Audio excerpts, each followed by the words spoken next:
dunia waddin, asyhadu an la ilaha illallah wahdahu la syarikalah wa asyhadu anna Muhammadan abduhu wa rasuluh la nabiyya ba'dah. Allahumma shalli wa sallim wa barik ala nabiyyina Muhammad wa ala alihi wa sahbihi ajmain wa ba'd. Bapak-bapak, ibu-ibu, sahabatku sekalian di Lampung dan sekitarnya, alhamdulillah pada kesempatan siang hari ini kita diberikan kesempatan untuk bersilaturahim. Mudah-mudahan Allah SWT memberikan kesehatan kepada kita semuanya, penjagaan, pelindungan kepada kita dan keluarga, sehingga kita terjaga, terjauhkan dari COVID dan penyakit berbahaya lainnya. Amin. Dan lebih-lebih lagi, mudah-mudahan kita semuanya diberikan kemampuan oleh Allah SWT untuk menjadikan keluarga kita menjadi keluarga yang sakinah, mawaddah, warahmah, sebagai basis untuk menyelamatkan diri dan anggota keluarga dari api neraka. Sahabatku sekalian yang dirahmati Allah SWT, saya ingin share screen ya, untuk kita jadikan bahan obrolan pada kesempatan siang hari ini. Bagi sahabatku sekalian yang tadi kata Yuri sebagian belum menikah, sebagian besar ya. Yang lainnya sudah menikah, kelihatan bahwa anak kecil-kecil, jadi kelihatan itu. Kita ingin membentuk keluarga yang tangguh dan bahagia untuk Indonesia Jaya ya. Nanti di bagian belakang saya akan menyampaikan 7 elemen ketangguhan itu ya. Tapi sebelum saya bicara tentang 7 elemen ketangguhan itu, saya ingin menyuplekkan sedikit. Ini beberapa poin sudah pernah saya sampaikan dalam seminar-seminar sebelumnya, karena The Friend ini inspiratif bagi kita semuanya. Survei yang dilaporkan dalam buku Strong Families Around the World, 40 negara dia lakukan survei, lebih dari 30 tahun dia melakukan survei itu. Lalu kesimpulan-kesimpulannya itu membenarkan dari apa yang sudah kita ketahui selama ini. Kita sudah tahu, tapi dia mensurvei dan membenarkan pengetahuan-pengetahuan. Misalnya, dia mengatakan bahwa keluarga beserta keberagamannya, diversifikasinya, merupakan fondasi dasar kebudayaan manusia di dunia. Jadi bahwa keluarga itu basic gitu ya, kita sudah ngerti selama ini, tapi survei dia juga menunjukkan hal serupa. Keluarga yang kuat merupakan hal kritis untuk perkembangan komunitas dan budaya yang kuat. Komunitas dan budaya akan mempromosikan dan menjaga keluarga yang kuat. Ini juga sudah kita ketahui dari dulu ya. Kalau keluarga kuat, maka bangsa dan negara akan kuat gitu. Kalau bangsa dan negara akan kuat, bisa menjaga keluarga agar selalu kuat. Ini juga sudah kita ketahui dari dulu. Tapi survei dia menunjukkan hal yang serupa dengan itu. Lalu poin berikutnya yang dia sampaikan dari 20 prinsip ya, dia sampaikan 20 prinsip Strong Family. Dia bilang, ketika berupaya untuk menyatukan manusia, komunitas, dan bahkan negara, didasarkan pada ketahanan keluarga, ini adalah sebuah alasan yang dapat dipahami bersama, dapat menjadi strategi yang kuat. Jadi artinya kalau satu bangsa, satu negara buat policy atau satu wilayah, Provinsi Lampung atau Kabupaten Lampung Timur misalnya ya, Kota Bandar Lampung misalnya, strategi yang dipilih itu melandaskan kepada menguatkan ketahanan keluarga. Nah, pilihan strategi seperti itu disebut sebagai dapat menjadi strategi yang kuat. Jadi secara ilmu pengetahuan ya, itu kalau kita mengatakan bahwa keluarga itu sesuatu yang sangat penting dan menjadi basic itu benar-benar terdukung oleh data-data ilmiah, oleh data-data ilmu pengetahuan. Artinya tidak semata-mata misalnya mungkin ya orang akan mengatakan itu kan pengetahuan kamu tentang Islam gitu. Ini ternyata bukan hanya pengetahuan kita tentang Islam, tetapi ini dipelajari oleh orang yang tidak Islam dan dia menemukan hal yang memang seperti itu. Apa yang sudah kita ketahui selama ini ternyata dibenarkan oleh ilmu pengetahuan yang diteliti oleh John Dufresne dan timnya itu. Jadi kalau sahabatku sekalian nanti ada yang jadi wali kota ya, bupati, ada yang jadi gubernur gitu. Lalu basic dari kebijakan-kebijakannya itu basicnya adalah ketahanan keluarga, itu disebut oleh Dufresne sebagai strategi yang kuat gitu ya. Jadi ini enggak cuma apa istilahnya itu mungkin kayak jargon atau kayak slogan atau kayak kampanye, bukan ya, tapi ini betul-betul satu strategi yang kuat apabila keluarga itu dijadikan sebagai basis dari pengambilan kebijakan. Nah, Dufresne dengan keyakinannya dari studi itu mengatakan tidak semua keluarga itu kuat, tapi semua keluarga punya kekuatan. Cara pandang positif seperti ini ya, hendaknya kita miliki, baik yang sudah menikah maupun yang belum menikah. Bagi yang sudah menikah, maka eh, kita harus paham bahwa dalam semua keluarga, bahkan dalam keluarga yang paling rapuh sekalipun ya, ada keluarga tangguh, ada keluarga rapuh. Di dalam keluarga yang paling rapuh sekalipun, itu selalu ditemukan hal baik atau orang-orang baik yang bisa menjadi faktor kekuatan keluarga. Ini positifnya The Friend itu. Jadi semua keluarga itu ya, kayak apa keluarganya itu, mesti ada faktor yang bisa digunakan untuk membangun kekuatannya. Jadi jangan pernah merasa terpuruk ya, sahabat sekalian, ketika hidup berumah tangga. Bagi yang sudah menikah, sesekali waktu merasa rapuh pernikahannya, maka kalau di ruang konseling, saya selalu mengatakan, apabila pernikahan Anda terasa rapuh, bertahanlah. Kenapa? Karena sebetulnya pada keluarga yang paling rapuh sekalipun, selalu ada faktor-faktor yang bisa menjadi kekuatan. Keluarga yang lagi rapuh itu, problem bagi mereka adalah tidak mampu melihat hal-hal yang bisa menjadi kekuatan bagi mereka. Saking didera oleh banyak masalah, akhirnya dia tidak tahu, ya, tidak bisa melihat bahwa sebetulnya ada sangat banyak kekuatan yang bisa mereka miliki, gitu. Ini yang orang-orang yang sedang berada dalam situasi masalah itu nggak ngerti ya, bahwa sebetulnya mereka itu punya banyak kekuatan, gitu. Nah, kata The Friend adalah penting untuk mempelajari faktor yang membuat keluarga itu menjadi tangguh. Jadi ungkapan selengkapnya begini: mengetahui alasan mengapa keluarga itu gagal dan rapuh itu adalah penting. Tetapi kata beliau, mengetahui alasan keluarga yang sukses dan tangguh itu jauh lebih penting. Misalnya gini, ada satu komplek pemukiman warga gitu ya. Di satu komplek pemukiman warga ini, misalnya salah satu dari teman-teman ini menjadi Pak RT atau Pak RW gitu. Isinya 100 kepala keluarga. Nah, dari 100 kepala keluarga itu ya, itu ada 2 keluarga yang rapuh, yang paling banyak masalahnya, yang paling banyak konfliknya, yang paling banyak menimbulkan problem gitu ya. Nah, sampai akhirnya 2 keluarga ini bercerai gitu ya. Dari 100 keluarga yang ada di kawasan itu, ada 2 yang bermasalah dan akhirnya berujung kepada perceraian. Nah, menurut The Friend, kalau kita itu mengetahui sebab apa 2 keluarga ini bercerai, ya itu penting juga. Kalau kita bisa tahu apa sebab mereka bercerai. Tetapi, kata beliau, lebih penting lagi untuk mengetahui kenapa 98 yang lainnya itu baik-baik saja. Ya, artinya apa? Jangan fokus kepada masalah. Jangan fokus kepada mencari masalah. Fokuslah mencari kekuatan. Jadi kalau kita ingin membangun keluarga tangguh, syaratnya dari perspektif The Friend itu adalah berpikirlah tentang kekuatan. Jangan mencari-cari kelemahan. Gitu. Karena semua keluarga punya kekuatan.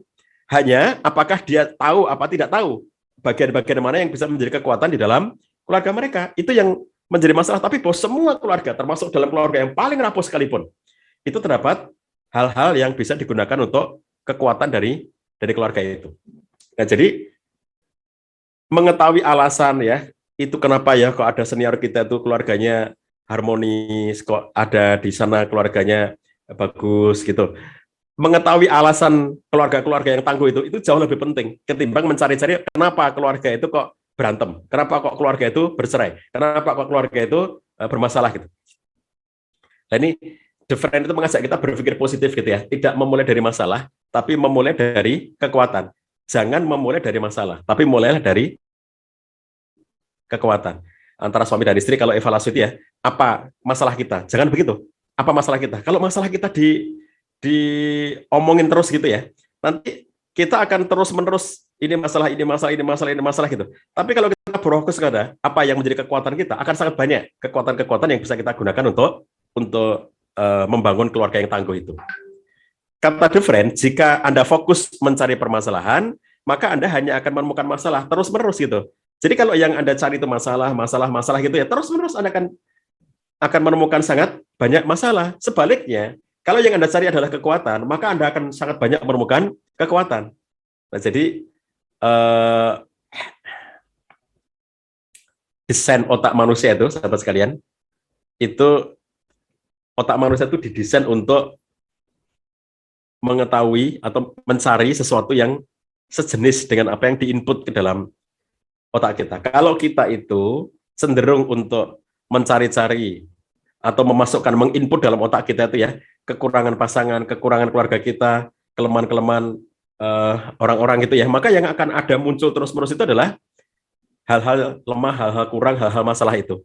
Tapi kalau yang kita input adalah kebaikan-kebaikan, kekuatan-kekuatan, maka otak kita akan dipaksa terus-menerus untuk menemukan berbagai macam kebaikan dan kekuatan. Nah, itu akan sangat berbeda ya dampaknya bagi kehidupan kita. Keluarga yang fokus dengan masalahnya, dia akan merasa lemah. Keluarga yang fokus dengan kekuatannya, dia akan merasa kuat, gitu. Karena merasa banyak banget kekuatan yang dimilikinya. Jadi kami di ruang konseling menerapkan konsep atau teknik 5K ya pada pasangan suami istri yang berantem itu. 5K itu menulis 5 kebaikan pasangan tiap malam. Jadi sebelum tidur, suami menulis 5 kebaikan istri. Istri menulis 5 kebaikan suami di bukunya masing-masing. Di suami mengatakan ini 5 kebaikan istriku, 1, 2, 3, 4, 5. Istri menulis ini 5 kebaikan suamiku, 1, 2, 3, 4, 5. Besok malam lagi, begitu. Sebelum tidur, dia tulis, ini 5 kebaikan suamiku, ini 5 kebaikan istriku. Ini yang disebut dengan teknik 5K. Menuliskan 5 kebaikan pasangan tiap malam. Kenapa malam? Karena ketika malam sebelum tidur, kita menginput berbagai kebaikan-kebaikan pasangan. Ketika orang itu tidur, otak manusia itu kan nggak tidur ya. Jadi yang tidur itu kan ya tubuhnya, fisiknya. Tapi otaknya nggak tidur. Otak itu kan terus-menerus bekerja. Ketika sebelum tidur kita memasukkan, menginput kebaikan-kebaikan pasangan, maka otak itu akan terus-menerus bekerja mencari yang sejenis dengan itu, yang sejenis dengan yang kita inputkan. Dia akan mencari apa yang namanya kebaikan, dia mencari apa yang namanya kekuatan, hal-hal positif dari pasangannya. Besok ketika bangun, dia merasa menemukan sangat banyak hal, karena otaknya selama tidur itu terus-menerus bekerja mencari-cari hal-hal yang terkait dengan kebaikan.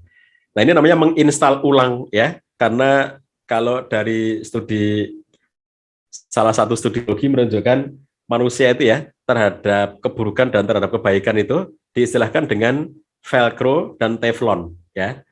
Kalau terhadap keburukan itu cenderung velcro. Kalau terhadap kebaikan itu cenderung teflon. Velcro teman-teman tahu ya? Ngerti ya teman-teman, velcro itu tahu ya? Ini loh, kalau kita punya jaket atau jas ya yang nggak ada beniknya tapi ada apa namanya perekat ini, kerak gitu ya, itu velcro namanya, yang membuat perekat gini, itu velcro namanya. Oh iya iya, oke. Ya, kalau teflon itu kalau teflon itu yang dipakai ibu-ibu masa telur supaya nggak lengket ya. Jadi kalau teflon itu tidak lengket, kalau velcro itu lengket. Nah, studi menunjukkan manusia itu ya, kecenderungan umumnya itu terhadap sesuatu yang negatif itu cenderung velcro. Tetapi kalau terhadap sesuatu yang baik itu cenderung teflon. Coba perhatikan dalam kehidupan sehari-hari ya. Sekali suami melakukan kesalahan, itu velcro, melekat pada ingatan istri, velcro. Tapi sekian banyak kebaikan suami gitu ya, teflon, karena dianggap sebagai kewajiban. Nah, kan memang wajib dia, itu kan memang dia, ya suami itu wajib menafkahi, suami itu wajib untuk melindungi istri, ya itu sudahlah, itu kan kewajibannya gitu. Berapa banyak kebaikan-kebaikannya cenderung teflon. Sedikit saja kekurangannya, itu velcro, itulah kecenderungan umum manusia. Ketika seorang suami ngelihat satu hal yang tidak disukai dari istri, ya, itu kayak nggak pernah hilang selama-lamanya gitu ya. Dulu kamu pernah begini, dulu itu ya, dulu. Jadi sekali ada yang nggak berkenan gitu ya, itu velcro. Tapi berapa banyak istri yang melakukan kebaikan tiap hari? Buatin teh, buatin sarapan, ya, bersihkan rumah, ngurusi anak. Lah itu kan kewajiban dia, kewajiban katanya. Jadi hal-hal yang dianggap rutin itu ya, itu nggak lagi dihitung sebagai kebaikan. Kenapa? Karena dianggap sebagai kewajiban. Jadi nggak teringat sama sekali gitu ya, betapa banyak istri berkorban untuk suaminya, betapa banyak suami berkorban untuk istrinya. Nah, jadi itu sebabnya kalau kita lihat Bapak Ibu sekalian, kita itu untuk sesuatu yang baik ya, itu harus mengulang-ulang ya. Hal-hal yang baik itu harus kita ulang-ulang, kita kuatkan. Supaya apa? Supaya jadi velcro. Karena kalau tidak diulang-ulang, itu nanti jadi teflon. Misalnya, teknik 5K, 5 kebaikan pasangan.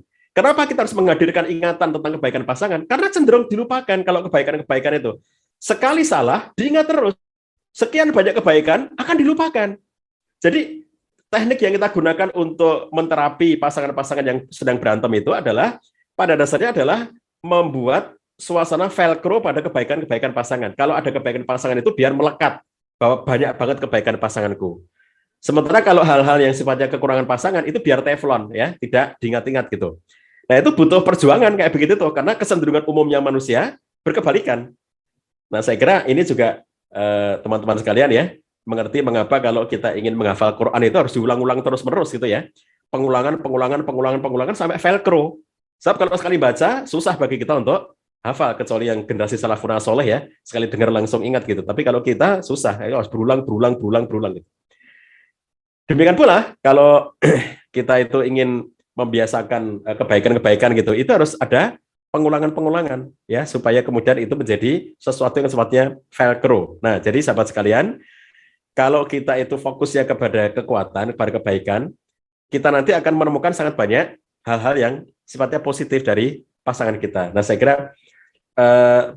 pengetahuan-pengetahuan seperti ini ya, itu kayak kecil-kecil gitu, tetapi ini penting untuk membangun kehidupan keluarga kita agar menjadi keluarga yang tangguh itu. Sebab pada dasarnya semua keluarga itu punya faktor untuk menjadi kuat. Dan apabila kita bisa terus-menerus fokus kepada kekuatan, bukan fokus kepada masalah.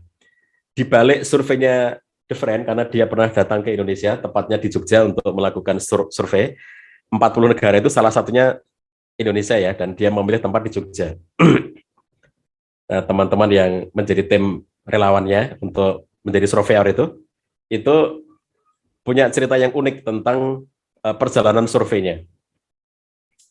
Jadi kalau survei itu kan dilakukan dengan wawancara, keluarga-keluarga yang dianggap oleh dalam satu komunitas itu mesti ada orang-orang tertentu, keluarga tertentu yang dianggap oleh orang lainnya sebagai bagus keluarganya gitu. Misalnya kita datang ke sebuah perumahan atau ke sebuah perkampungan, kita tanya sama orang-orang, menurut Bapak, menurut Ibu, siapa warga di sini yang keluarganya bagus gitu ya? Mesti ada ya, di setiap tempat itu mesti ada orang-orang yang dianggap keluarganya itu lebih baik daripada yang lainnya. Nah, orang-orang itu didatangi ya.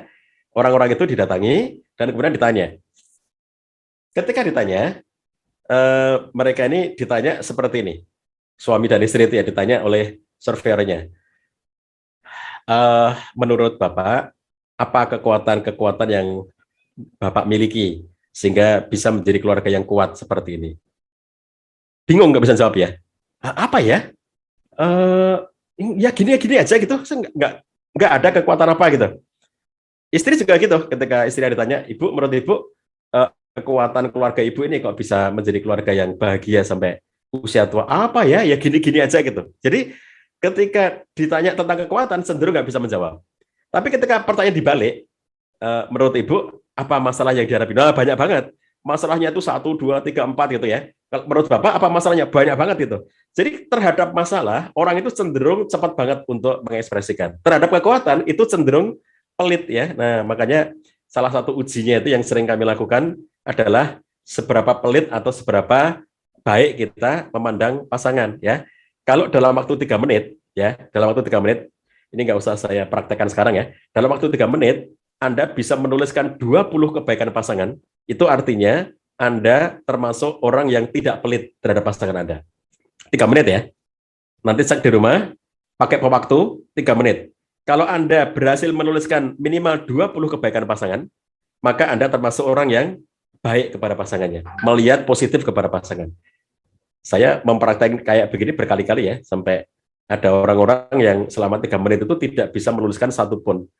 Lalu kemudian saya bilang, karena itu konseling, lalu akhirnya saya bilang di PR ya, PR, ntar pekan depan kamu datang lagi, kamu sudah membuat catatan tentang kebaikan suami kamu. Gitu. Pekan depan dia datang dan saya tanya, mana catatan kebaikan suami kamu? Belum ada, Pak Ca. Oke. Saya tunda lagi. Nanti pekan depan ya, kamu datang lagi sudah dengan membawa catatan kebaikan suami kamu sampai sebulan. Setelah sebulan dia bilang begini, Pak Ca, saya ingin tanya katanya, bagaimana cara menuliskan kebaikan pasangan? Saya bingung dengan pertanyaan itu. Bagaimana cara menuliskan kebaikan pasangan? Loh, apa sulitnya? Pikir saya ya. Nulis kebaikan pasangan, apa sulitnya gitu? Suami kamu baiknya apa tuliskan gitu? Apa sulitnya? Saya bilang gitu. Ternyata yang dimaksud dia itu adalah apa sih baiknya suaminya itu gitu. Jadi Masya Allah ya, sebulan mikirin satu pun kebaikan suaminya nggak ketemu. Itu kira-kira gimana tuh? Orang yang dipenuhi ya velcro-nya itu ya semuanya itu tentang keburukan. Jadi semua kebaikan itu teflon, nggak mungkin lah orang itu jahat semuanya, nggak mungkin ya. Sebagaimana nggak mungkin orang itu baik semuanya, nggak mungkin orang itu jahat semuanya. Sejahat-jahatnya suami ada kebaikannya, sebaik-baiknya suami ada kejahatannya. Jadi kalau kita perhatikan orang ini sampai levelnya itu nggak bisa lagi menemukan kebaikan suaminya. Nah, saya bilang kalau sudah seperti itu ya, memang harus diterapi dalam artian tadi di antaranya tadi 5K ya, kita minta dia tuliskan dimulai dari satu kebaikan dulu. Terus nanti seminggu 3 kebaikan, seminggu lagi 5 kebaikan gitu sampai selama 1 bulan itu kita minta dia untuk menuliskan 5 kebaikan pasangan. Nah, jadi hal-hal yang seperti ini itu adalah melatih diri kita untuk selalu berpikir positif begitu karena ayatnya memang begitu. Fa in karihitumuhunna fa asa an takrahu syai'a wa yaj'alallahu fihi khairan katsira. Kalau kamu melihat sesuatu yang tidak kamu sukai dari pasangan kamu, bersabarlah kata para ulama kita ya. Karena bisa jadi kamu melihat sesuatu yang tidak kamu sukai, padahal Allah telah memberikan kepada pasangan kamu itu khairan katsira, kebaikan yang banyak. Jadi Allah suruh kita untuk fokus melihat kepada kebaikan-kebaikan pasangan kita. Kata The Friend, semua masalah di dunia ini dapat bermula atau berakhir di keluarga. Ini juga hasil yang keren ya, karena selama ini kita mengatakan kalimat-kalimat seperti ini adalah kalimat keyakinan gitu. Kalau keluarga baik, semuanya akan baik. Keluarganya berantakan, semuanya akan berantakan. Ternyata dikuatkan oleh studinya The Friend. Semua masalah di dunia ini dapat bermula, dapat juga berakhir di keluarga. Jadi keluarga itu betapa pentingnya gitu. Terus keluarga itu sistem, everything that happens to you, happens to me, kata The Friend ya.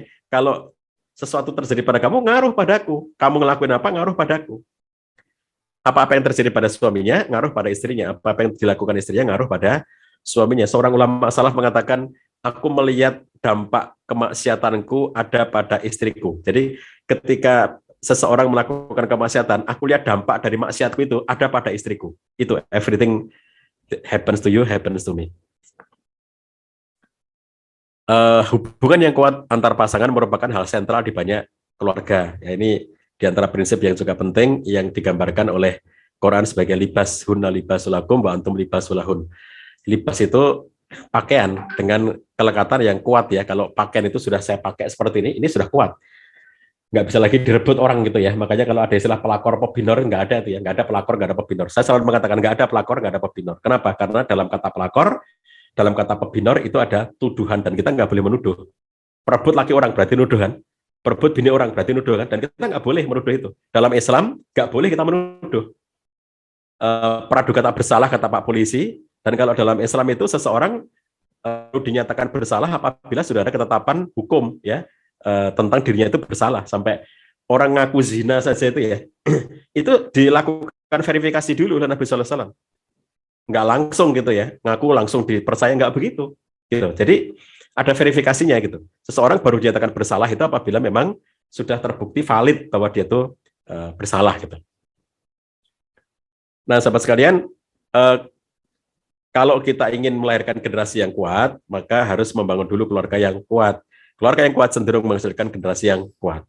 Dan kata The Friend, jika Anda besar dalam keluarga yang kuat, akan lebih mudah bagi Anda untuk membentuk keluarga yang kuat di masa dewasa nanti. Jadi bayangkan Bapak Ibu yang sekarang sudah menikah, dan tadi saya lihat ya di Zoom ada Bapak Ibu yang putra-putri kecil-kecilnya itu ya. Sekarang mereka masih kecil. Sekarang kita bayangkan mereka yang masih kecil itu ya. Jika anak tadi yang kecil itu lahir besar dalam keluarga yang kuat, jadi abi uminya keluarganya bagus gitu, maka akan lebih mudah bagi anak kecil itu untuk membentuk keluarga yang kuat di masa dewasa. Ya, jadi gini, tidak peduli sejauh apa dia belajar ke Amerika, dia belajar ke Turki, dia belajar ke Mesir, dia belajar ke Arab Saudi gitu ya, tentang ilmu-ilmu, tentang agama, tentang keluarga dan seterusnya. Tetapi yang akan membentuk keluarga nanti dia itu kuat apa tidak kuat, yang paling banyak adalah inspirasi dari orang tuanya. Ya, jadi kalau kita mengatakan persiapan pranikah dan sudah dilakukan pada orang-orang yang gede-gede seperti kita, itu terlambatnya minta ampun ya, terlambat banget gitu ya. Jadi ada soft skill yang tidak mungkin diberikan secara instan gitu, soft skill, dan itu dilakukan sejak masa anak-anak. Bapak Ibu tahu nggak kenapa ada laki-laki, ada suami yang tidak pernah mengucapkan kata maaf kepada istrinya, meskipun dia ngerti dia salah.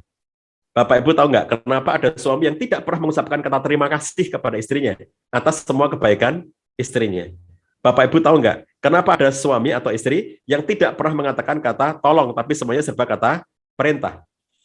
Karena tidak punya soft skill.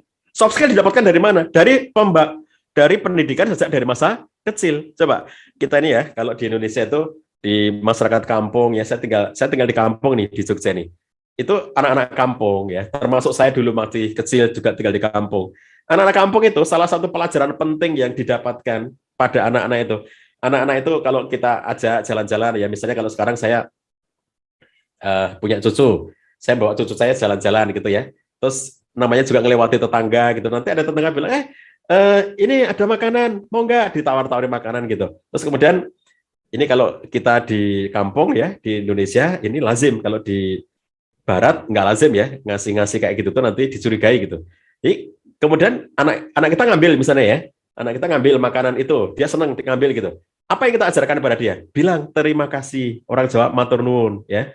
Bilang matur nuwun, bilang terima kasih. Itu apa namanya? Soft skill. Anak kecil di rumah berteriak-teriak. Haus, haus, haus, minum, minum, minum. Kita omongin dia. Nah, kalau kamu haus, kamu pengen minum, bilang sama Abi, bilang sama Umi. Abi, aku pengen minum. Umi, aku pengen minum. Oh ya, ya, ya, ya. Abi, aku pengen minum. Dibuatin sama Abinya. Terus dikasihkan. Setelah minum, dia pergi gitu aja. Sebentar, sebentar, sebentar. Kalau sudah diberi minum sama Abi, sama Umi, bilang sama Abi, terima kasih Abi, terima kasih Umi. Nah, oh ya, terima kasih Abi, terima kasih Umi. Maaf ya, tadi aku lupa mengucapkannya. Coba, maaf, terima kasih, tolong. Itu soft skill ya. Kenapa ada laki-laki nggak pernah minta maaf? Nggak ada soft skillnya. Kenapa ada laki-laki nggak pernah bilang terima kasih? Nggak ada soft skillnya. Dari mana soft skill? Apakah bisa pembekalan pranikah, apalagi online seperti sekarang ini, bisa membentuk soft skill? Nggak bisa. Soft skill itu, ini adik-adik yang kelihatan di Zoom yang masih kecil-kecil itu ya, diajari oleh abi uminya. Itu pembekalan pranikah loh. Ngerti nggak? Itu pembekalan pranikah. Nggak usah diomongi ke anaknya ya, anaknya masih balita gitu. Nah, ini pembekalan pranikah untukmu. Enggak ya, mereka nggak usah diomongi itu pembekalan pranikah. Tapi diomongi, dididik untuk bisa mengucapkan kata maaf, dilatih untuk bisa mengucapkan kata tolong, dilatih untuk mengucapkan kata terima kasih, gitu ya. Kalimat-kalimat ajaib yang itu nanti kemudian akan menyebabkan seseorang itu mampu mengapresiasi orang lainnya. Jadi kalau di rumahnya sudah dibiasakan dengan kebaikan-kebaikan seperti itu, lebih mudah bagi anak ini nanti untuk membentuk keluarga yang kuat di masa yang akan datang ketika dia nanti dewasa. Lagi-lagi ya, jadi nggak peduli bahwa dia itu belajar. Dia sudah ikut seminar pranikah, dia membaca buku-buku tentang pranikah, dia mengikuti teori-teori, kuliah-kuliah, diskusi-diskusi pranikah sebanyak apapun ya, dia belajar itu. Tapi yang akan sangat ngaruh dalam dirinya adalah kondisi keluarga orang tuanya. Ini surveinya The Friend. Nah, hubungan antara ketahanan keluarga dan uang cenderung lemah.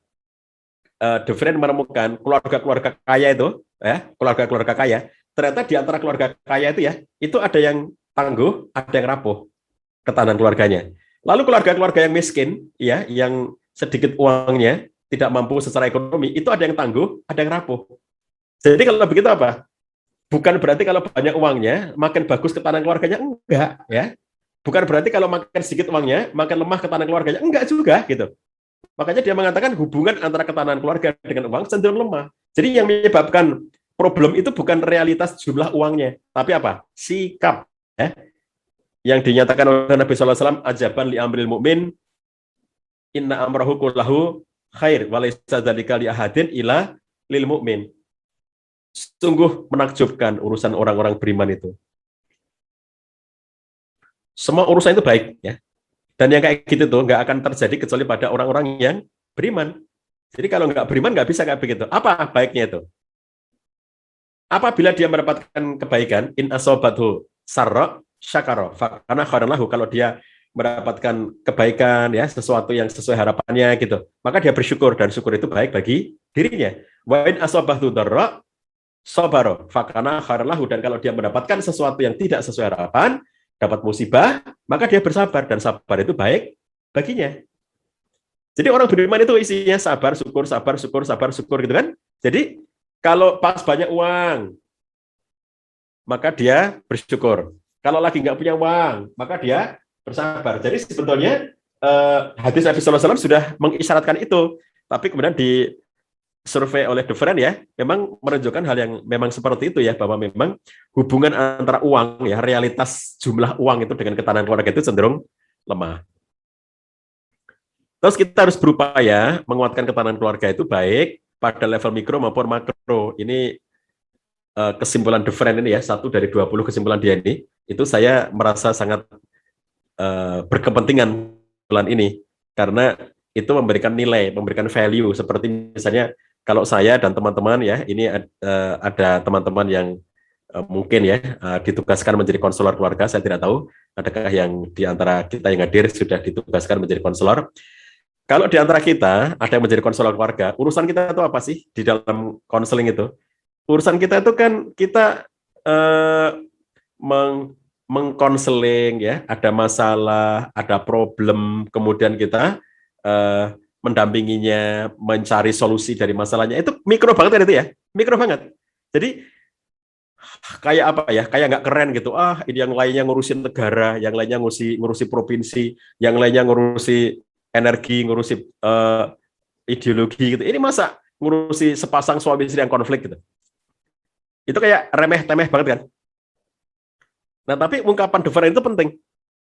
Nggak mungkin kita itu mengabaikan sisi mikro ataupun sisi makro. Makro itu apa? Kebijakan. Mikro itu apa? Ya urusan-urusan domestik, hubungan antara suami istri, orang tua anak, itu mikro gitu. Jadi dua-duanya penting untuk kita perhatikan. Oke, Bapak-Ibu sekalian, bagaimana agar keluarga kita selalu tangguh? Nomor 1 adalah tangguh secara spiritual. Ya, kita nggak mungkin akan tangguh sebagai umat Muslim apabila tidak memiliki ketangguhan spiritual. Maka hendaknya kita kokohkan ya nilai-nilai spiritualitas kita, pendekatan diri pada Allah SWT, apalagi di masa-masa pandemi seperti sekarang ini ya, harus semakin kencang lagi pendekatan kita kepada Allah SWT, karena Allah tengah menunjukkan pada kita betapa lemahnya kita, betapa jahilnya kita, betapa nggak bisanya kita ya, yang katanya manusia hebat, katanya manusia pinter, katanya manusia ngerti banyak hal, tapi ternyata di hadapan virus yang kecil itu kita kebingungan untuk menghadapinya. Tidak ada negara yang apa ya, punya formula canggih gitu. Semuanya kebingungan, meskipun ada yang kemudian berhasil, ada yang belum berhasil sampai sekarang. Tapi Allah tunjukkan betapa manusia itu sangat lemah ya dengan pelajaran virus ini. Jadi harus semakin kuat pendekatan diri kita kepada Allah SWT. Allah SWT menyatakan wa tazawwadu fa inna khairaz zadi taqwa. Ya, sahabatku sekalian, bagi Anda yang belum menikah, bekal terbaik bagi Anda itu bekal takwa ya. Bekal untuk menuju kepada pernikahan itu bekal takwa. Kenapa demikian? Kalau orang itu bertakwa ya. Jadi orang bertakwa itu semuanya baik. Di satu ketika ditanyakan kepada Imam Hasan al-Basri. Seorang laki-laki datang kepada beliau dan bertanya, "Syekh, aku punya anak perempuanku itu dilamar oleh beberapa laki-laki. Sebaiknya aku nikahkan anak perempuanku itu dengan siapa dari semua yang datang melamar itu?" Lalu Imam Hasan al-Basri mengatakan, "Nikahkan anak perempuanmu dengan laki-laki yang bertakwa pada Allah SWT." Kenapa demikian? Karena kalau laki-laki itu bertakwa kepada Allah, apabila dia mencintai anak perempuanmu, mencintai istrinya, maka dia akan memuliakannya. Dan apabila dia tidak mencintai anak perempuanmu, tidak mencintai istrinya, maka dia tidak akan menyanyiakannya. Masya Allah ya. Jadi hanya dua kondisi. Kalau lagi cinta banget sama istrinya, dia pasti akan memuliakan. Kalau lagi hilang rasa cintanya, tidak akan mendolimi, tidak akan menyakiti, tidak akan menyengsarakan. Nah, jadi kalau kita lihat dalam kehidupan sehari-hari, ini menjadi suasana yang nyaman ya pada keluarga apabila dipimpin oleh seorang laki-laki yang bertakwa pada Allah SWT. Bekal yang paling baik itu takwa ya, sahabatku sekalian. Anda jombloan, jomblowati, coba sebanyak apapun Anda mengumpulkan dana, sebanyak apapun Anda mengumpulkan posisi, jabatan, dan seterusnya. Itu kalau nggak ada takwanya, hilang semuanya ya. Jadi bekal hidup rumah tangga yang paling utama itu takwa. Maka Allah berpesan wa tazawwadu fa inna khairaz zadi taqwa. Sebaik-baik bekal itu takwa.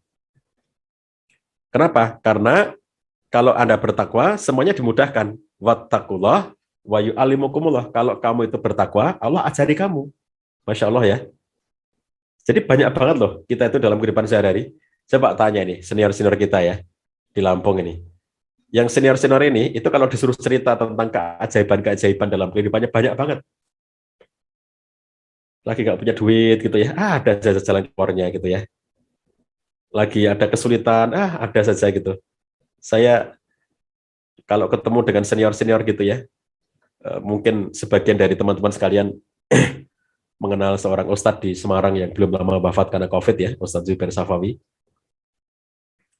Saya berteman dengan beliau semenjak kuliah,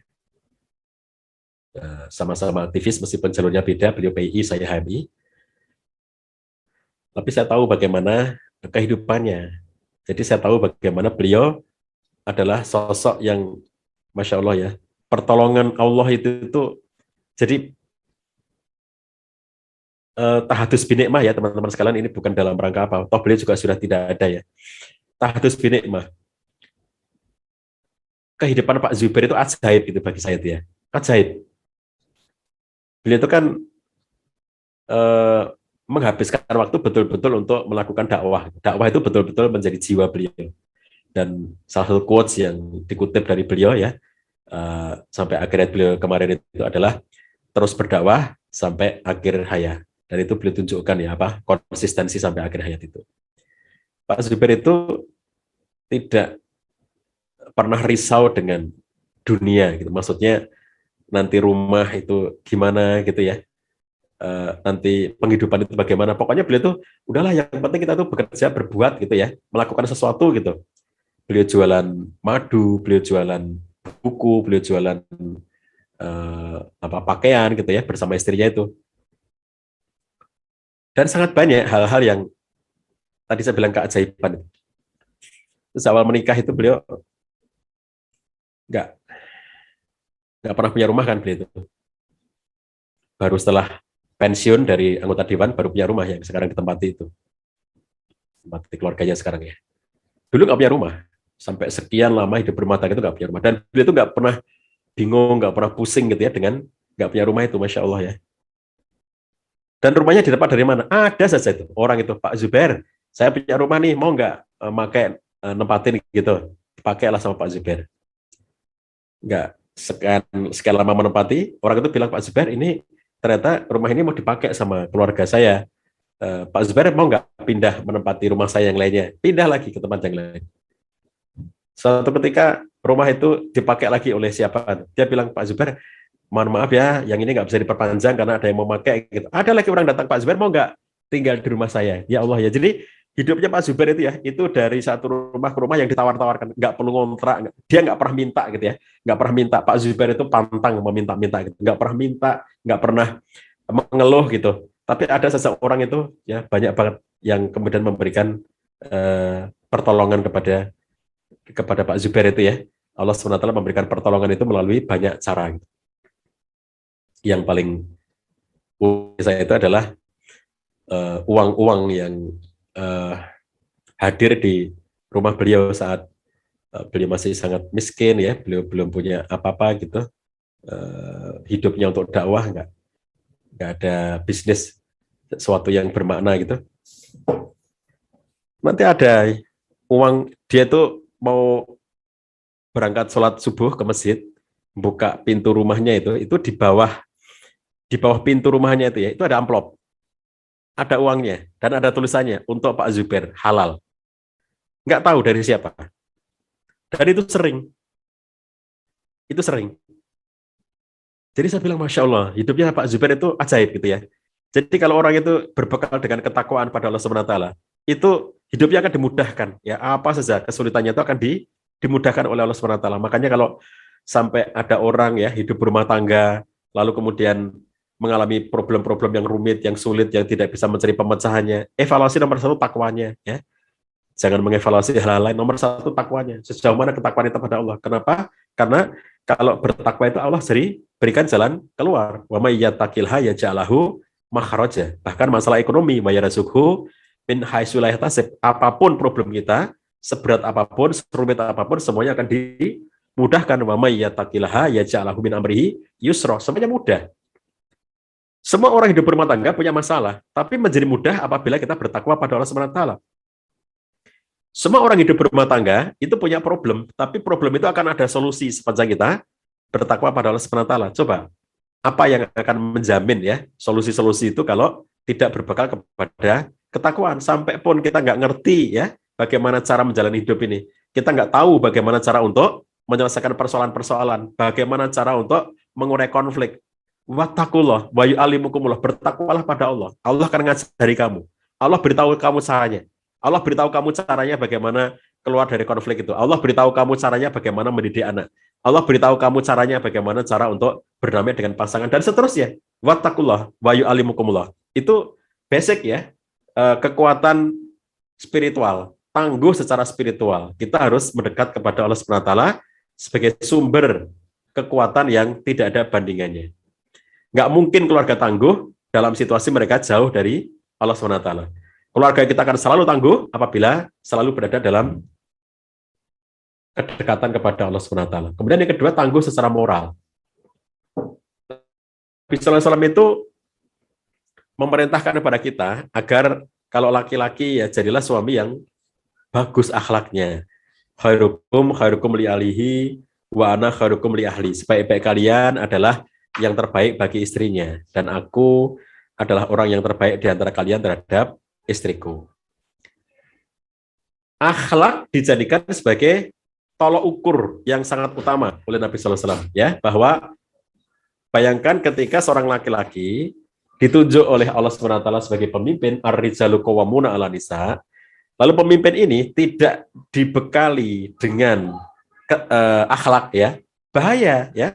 Dia akan jadi pemimpin yang otoriter, dia akan menjadi pemimpin yang arogan, dia akan menjadi pemimpin yang semena-mena, yang menyakiti, dan seterusnya.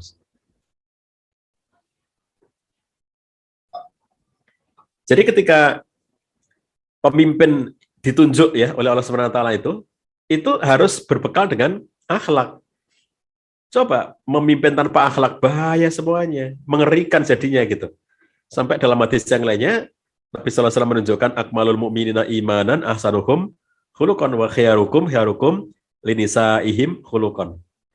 Jadi para akhwat ya yang belum nikah, kalau Anda nanti memilih calon suami, pastikan ya calon suami itu memiliki akhlak yang baik, karena ad-din al-islamu husnul khuluq atau ad-dinu husnul khuluq.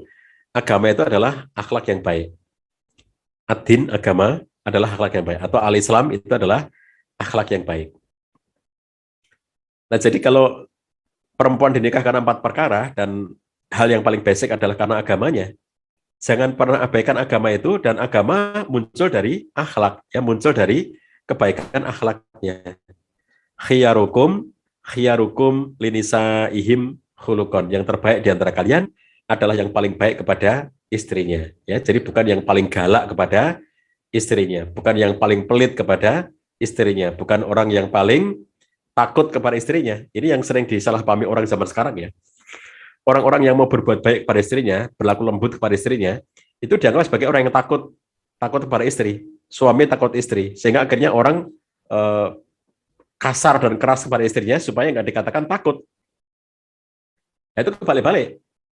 Nabi sallallahu alaihi wasallam memerintahkan irfaq bil qawarir. Lembutlah kamu kepada al-qawarir. Siapa qawarir? Qawarir adalah para istri. Irfaq bil qawarir, berlaku lembutlah kamu kepada para istri. Jadi lembut itu diperintahkan. Meskipun standar lembut kita berbeda-beda ya. Kalau kita di Indonesia itu ada aneka suku bangsa gitu. Ada Jawa, ada Sunda, ada Lampung, ada Batak, ya, ada Madura, ada Dayak, ada Bugis, ada Makassar, dan seterusnya. Setiap budaya itu mesti mengenal apa yang disebut sebagai lembut, meskipun ukurannya bisa berbeda-beda. Tapi di setiap tempat itu mesti ada yang namanya lembut itu. Karena itu fitrah kemanusiaan.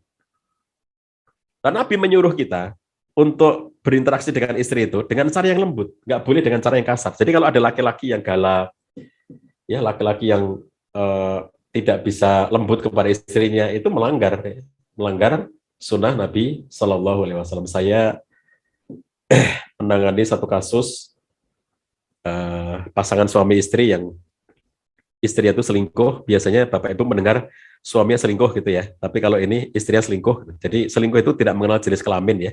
Selingkuh itu bisa dilakukan oleh laki-laki, bisa dilakukan oleh perempuan, tergantung siapa yang melaporkannya. Gitu. Nah, pada contoh ini, suami yang melaporkan datang ke rumah saya, mengadukan istrinya selingkuh. Dan ternyata istrinya ngaku bahwa memang dia selingkuh. Nah, tentu saja selingkuh itu salah ya. Selingkuh itu salah, sudah barang tentu. Tapi yang menarik bagi saya adalah mencoba memahami sebab apa istrinya itu selingkuh gitu. Bukan untuk membenarkan, selingkuh salah ya tetap salah gitu ya. Apapun alasannya. Tapi mencoba memahami mengapa istrinya itu selingkuh. Apa yang terjadi? Suami itu galak, suaminya. Suaminya galak banget, cenderung kasar gitu. Dan saya merasakan ketika interaksi dalam ruang konseling itu ya. Oh iya, memang kelihatan ada aura kekasarannya atau kegalakannya itu kelihatan banget itu. Ketika suami berlaku kasar, berlaku galak kepada istri, itu sang istri menjadi ketakutan, menjadi tidak nyaman, dan ternyata memudahkan bagi dirinya untuk menemukan sosok yang lembut, yang nyaman bagi dirinya. Nah, terjadilah perselingkuhan itu. Dalam contoh yang lainnya juga serupa dengan itu ya, ada seorang umahat, seorang ibu rumah tangga yang selingkuh dengan teman kerjanya, lalu di ruang konseling ngaku ya, suaminya ngadukan, lalu istrinya ngaku bahwa memang dia selingkuh, karena ada banyak bukti yang tidak mungkin untuk dihindari. Dulunya menolak ngaku gitu ya, tapi setelah semakin banyak bukti, akhirnya dia tidak bisa mengelak. Memang terjadi perselingkuhan. Nah, tentu saja ya, seperti tadi saya bilang, selingkuh itu salah ya, pasti gitu. Tetapi memahami mengapa dia bisa selingkuh itu menjadi hal yang bisa kita gunakan untuk kehati-hatian. Nah, sama ya, suami itu sama sekali tidak romantis. Nggak ada unsur lembutnya, nggak ada romantisnya gitu. Lalu selingkuhannya itu romantis banget. Saya mendapatkan kan bukti istilahnya bukti forensik gitu ya, bukti forensik perselingkuhan itu.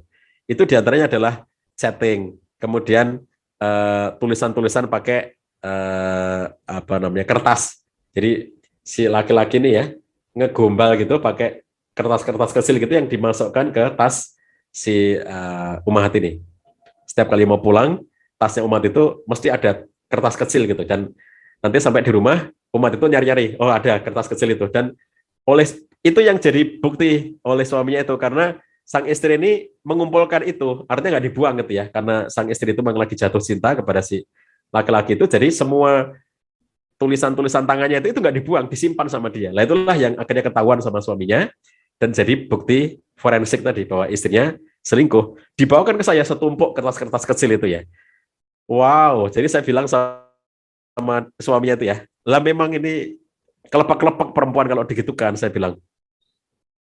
Sudah suaminya nggak ada romantis-romantisnya, suaminya nggak ada lembut-lembutnya gitu. Sementara dia ketemu dengan sosok laki-laki yang romantis dan lembut. Nah, jadi eh, ketika suami itu tidak memiliki kelembutan kepada istrinya, maka berbahaya ya. Jadi akan bisa membuat satu suasana di mana istri itu nanti nggak nyaman di rumah dengan suaminya. Begitu nggak nyaman di rumah, itu nanti dia bisa mendapatkan kenyamanan dengan orang-orang lainnya. Hati-hati ya, ini Anda semuanya kalau belum menikah itu harus memahami bahwa antara suami dan istri itu harus saling menjaga satu dengan yang lainnya gitu ya. Dan harus memilih sosok calon suami yang lembut, sosok calon suami yang tidak kasar, tidak galak gitu. Kalau tegas oke, ketegasan itu bagian dari sifat Islam. Tapi kalau kasar enggak ya. Fabima rahmati minallahi lintalahum. Walau kunta fadhan ghalidhal qalbi lang fadu min hauli. Kalau kasar, kaku itu jelas bukan dari Islam. Kalau tegas, ya dari Islam gitu. Tapi kalau kasar dan kaku bukan dari Islam. Gitu. Nah, sahabat sekalian, eh, kalau dari segi perempuan, ketangguhan moral itu juga dinyatakan oleh Nabi Sallallahu Alaihi Wasallam ketika ditanya oleh seorang sahabat, qila li Rasulillah sallallahu alaihi wasallam ayu nisa'i khair? Ya Rasulullah, siapakah perempuan yang paling baik? Lalu beliau menjawab, salah satunya adalah alati tasruhu idza nadhara, yaitu perempuan yang paling menyenangkan apabila dipandang oleh suaminya. Siapakah perempuan yang paling menyenangkan jika dipandang? Kata Imam As-Sindi, wanita yang berpenampilan menawan secara lahir dan berakhlak mulia secara batin. Jadi harus lahir batin. Artinya apa? Batiniahnya berakhlak baik, lahiriahnya menjaga kecantikan fisik. Tidak mungkin seorang istri itu menyenangkan jika dipandang oleh suaminya kalau hanya berbekal kecantikan lahiriah, ya nggak mungkin. Secantik apapun dirinya, ya nggak mungkin menyenangkan suaminya. Kalau galak, kalau suka ngelotot, kalau suka bentak, kalau suka kasar, nggak akan menyenangkan suaminya. Maka Nabi SAW kepada bibinya Husain bin Mihsan, beliau berpesan, Fanduri aina anti minhu, fa innama huwa jannatuki wa naruki. Perhatikan bagaimana posisi kamu di hadapan suami kamu, karena suami kamu itu adalah surga dan neraka kamu. Ini ketangguhan moral, ketangguhan akhlak ya. Bagaimana Islam itu harus, dalam Islam itu ya, istri itu harus berakhlak mulia kepada suaminya, sebagaimana suami harus berakhlak mulia kepada istrinya. Keluarga kita akan tangguh kalau moralitasnya tangguh, kalau akhlaknya tangguh ya. Jadi spiritualitas tangguh, moralnya juga tangguh. Kemudian secara emosional, apa yang dimaksud dengan emosional itu? Jadi menjadi sahabat ya, sahabat antara suami dan istri itu yang kalau dalam bahasa Quran disebut dengan libas ya. Hunna libasulakum wa antum libasulahun. Jadi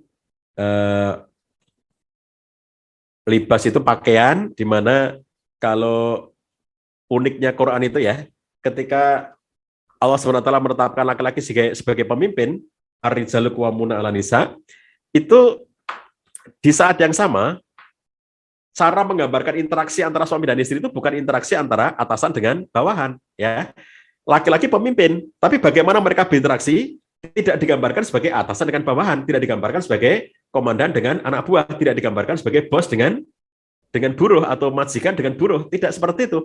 Tapi sebagai libas, pakaian. Ini dia yang kadang-kadang disalahpahami orang ya. Gara-gara pemimpin maka dia melakukan instruksi semau-maunya sendiri gitu ya.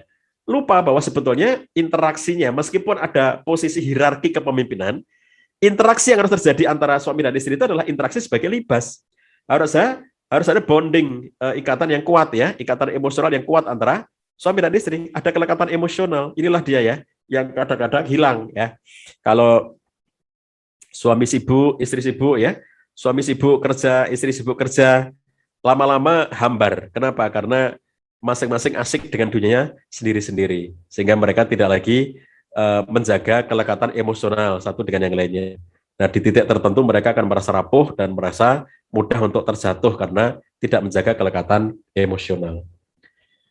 Lalu ketangguhan mental, sahabatku sekalian ya, di zaman sekarang ini kita sangat harus menjaga ketahanan mental kita, karena di masa pandemi ini anak-anak kita kayak apa itu ya, sangat tergantung dengan kondisi orang tuanya. Jadi jangan menuntut ya anak kita itu akan baik-baik saja di masa pandemi kalau orang tuanya tidak baik-baik saja.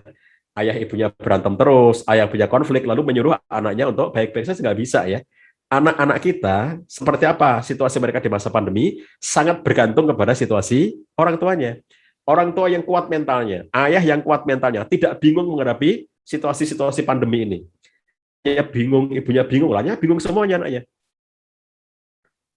Ayahnya putus asa, ibunya putus asa lah. Gimana mengharapkan anaknya menjadi baik ya kalau bapak ibunya berputus asa dalam kehidupan. Jadi jadilah mental pejuang ya.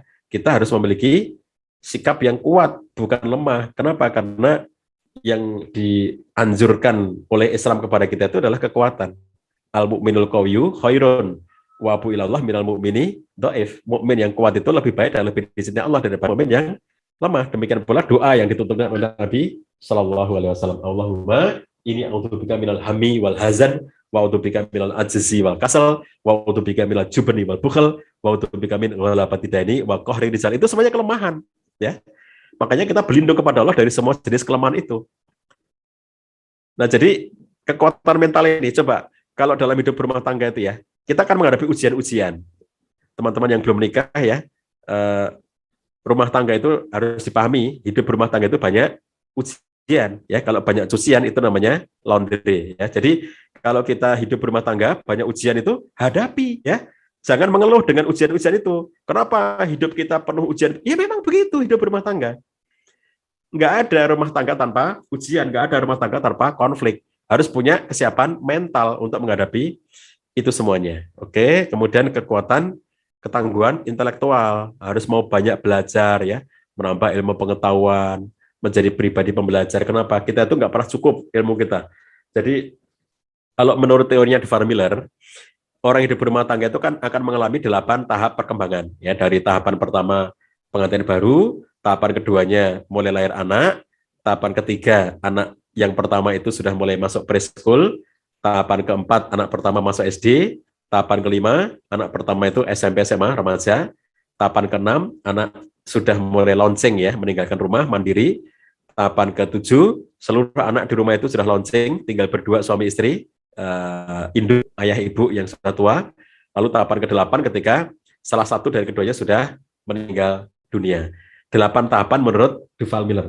Nah, sahabat sekalian, di setiap tahapan dari 1 sampai 8 itu perlu ilmu yang berbeda-beda. Perlu pengetahuan yang berbeda-beda, keterampilan yang berbeda-beda. Kalau istilahnya Duval Miller itu adalah tugas-tugas perkembangan yang berbeda-beda, gitu ya. Jadi tugas perkembangannya berbeda-beda. Oleh karena itu, belajar itu nggak pernah selesai, ya. Kita harus menjadi pribadi pembelajar. Supaya apa? Supaya kita itu bisa menyesuaikan dengan tuntutan-tuntutan perubahan dari tahapan berumah tangga kita. Terus-menerus belajar ya. Dan tentu tangguh secara finansial ya. Bagaimana berusaha untuk mencukupi kebutuhan hidup berumah tangga. Ini masalah sensitif ya. Terutama sensitif itu kalau seperti ini. Misalnya suaminya penghasilannya lebih kecil daripada istrinya, itu sensitif. Lalu suaminya situasi ekonomi terpuruk, sementara istrinya suasana ekonominya maju, lancar gitu ya. Jadi suaminya lagi ke PHK, terus nggak bisa segera dapat kerja, bingung dia nggak bisa segera kerja itu. Sementara istrinya di bisnisnya itu semakin maju. Kita tahu di zaman pandemi ini ya, ada bisnis tertentu yang hancur di masa pandemi, tapi ada bisnis tertentu yang luar biasa hebat di masa pandemi. Nah ini suaminya bekerja di bisnis yang hancur di masa pandemi. Istrinya bekerja di bisnis yang hebat di masa pandemi. Nah ketika sang istri ini hebat secara ekonomi, itu mulai muncul sikap-sikap yang tidak pada tempatnya. Mulai berani pada suaminya, melecehkan suami, menganggap suaminya itu enggak berdaya dan seterusnya, berani mengkritik dan seterusnya ya. Sehingga akhirnya menjadi hal yang sensitif di antara mereka. Nah, oleh karena itu, Bapak Ibu sekalian, hal-hal sensitif seperti ini harus dikelola dengan baik. Kalau ada problem-problem ekonomi, bicarakan berdua, ya, jangan menjadi hal ganjalan. Lah, tangguh secara sosial itu artinya kita punya kepedulian dengan kerabat, dengan tetangga, dengan keluarga besar, gitu ya. Itu contoh dari nabi-nabi terdahulu bagaimana mereka orang-orang yang selalu berada dalam kebersamaan dengan keluarga besarnya. Laula roh tuka, la rojamanaka, wa ma anta alaina biaziz. Nabi Syuaib itu oleh kaumnya dikatakan, kalau bukan karena keluarga besarmu, kami sudah akan merajam kamu gitu. Jadi nggak mungkin Nabi Syuaib itu akan dilindungi seperti itu ya, kalau dia tidak punya hubungan yang baik dengan keluarga besarnya. Jadi makanya keluarga besarnya Nabi Syuaib itu, karena hubungannya dia baik, maka bersedia untuk melindungi Nabi Syuaib. Nabi Muhammad SAW karena punya hubungan yang baik ya dengan pamannya dan dengan beberapa orang lainnya dari tokoh-tokoh kabilah Quraisy, maka dia dapat perlindungan gitu ya. Nah jadi kekuatan sosial itu penting bagi kita semuanya. Dekat dengan tetangga, dekat dengan warga masyarakat gitu ya, menyapa mereka, menyantuni mereka dan seterusnya.